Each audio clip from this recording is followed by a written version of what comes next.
We're at VCon. I'm with my homie. It's been every time I see you, you're the one person I always am smiling to see. It's the same when you get that vibe from people and it's good energy. It's always good energy, man. What do you desire? You posted it on your Instagram yesterday. Yeah. What do you truly desire? I want to build the first truly penetrating cultural Web3 savvy project. I think there's so much that we've seen that's really dope in this space. We're here at VCon to really, announce our project.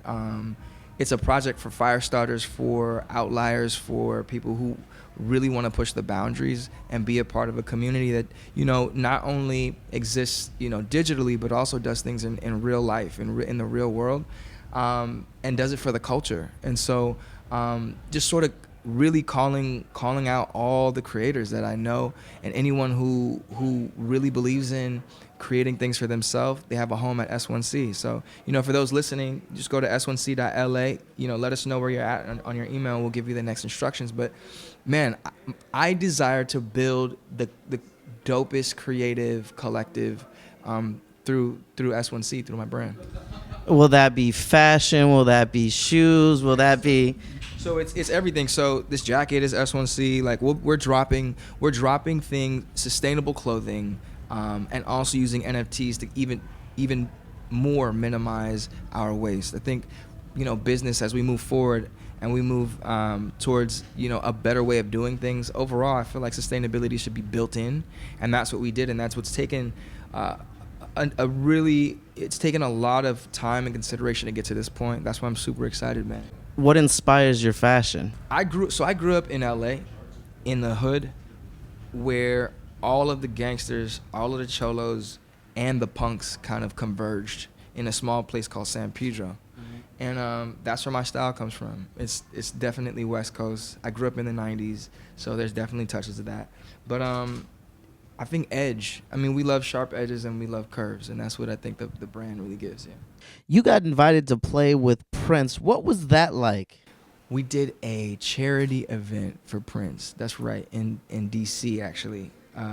Yes, and that was that was a special one, especially because I had seen him perform live, but we had never met before, so it was the first time we were meeting. And man, he was so warm. Man, he was warm, bro. It was like, gave me a big hug, and he was like, man, how you doing? And like smile. It was like, he was like my big brother, and all I could say was thank you. I said thank you, and he was like, look, you ready for tonight? I said, yeah, we're gonna perform. It's for a great cause, and that's what we did.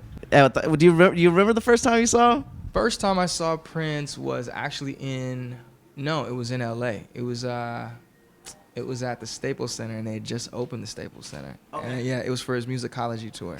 Yes. And then the next time I saw him was actually at MSG in New York. Yeah. I thought there was a Vegas moment because I was at that Vegas show. I did see him in Vegas too. I remember that show too because he had the piano with the program. Yep. I remember that. And that venue was so dope. The sound was so good in that spot. Yeah. Yeah, it was good. What's next for music for you? We got something really special coming, but it's not coming till next year. You waiting us? You gonna give us the Diplo single? You giving us all these features? We're gonna give you more, but yeah, project. Is it gonna be an NFT? Can you just drop? Sure, you never know by then. You never know. Did I just say something? Yeah, right. Yeah, don't give away all the secrets yet, bro. And the other thing, how do you get amazing teeth like you do? Oh, my goodness, man! I just started using this like toothpaste that Lenny just dropped. Lenny Kravitz dropped a toothpaste. You can get it like at Target and whatnot. But for whatever reason, it makes it fun. We brush our teeth every day, every morning, every night, whatever. But yeah, this kind of for some reason makes it a more happy experience. For some reason, I think it's the packaging. He killed it with the packaging. So yeah. When it's all said and done, what does you want to be? I'm out here shouting. You want to shout this thing? I mean, we say big shout out to Lenny Kravitz for the toothpaste. He's got my teeth shining. I mean, he's an icon too. Oh man, he's an icon. Have you learned anything from him, or have you had a real conversation? Like, what was the biggest takeaway that you learned from the man Lenny? Lenny's probably one of the most. He's like centered and just so cool. and like can have a conversation with anyone. So it wasn't overt advice, but I think just in his spirit and his being, like he's just a dope human being, like literally a dope human being. So if anything, I just take it by the way he lives and how he is, and I try my best to, you know, and kind of keep that in mind, you know, how we move, and you know, that's how we are. That's how we do. We the same. Yeah.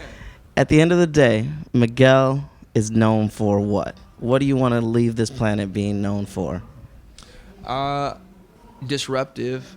I want to leave being known as disruptive and being authentic and making things that live forever, timeless. I want to build things that live forever, be it music, be it with S1C. I want to build things that go on beyond my time here. I can't wait to get that jacket though. Bro, we'll get it in your size. Hey, don't. All right, thank you for your time, Miguel. Absolutely, And we'll bro. catch up again. Always a pleasure. Always a pleasure. Always a pleasure. Yeah.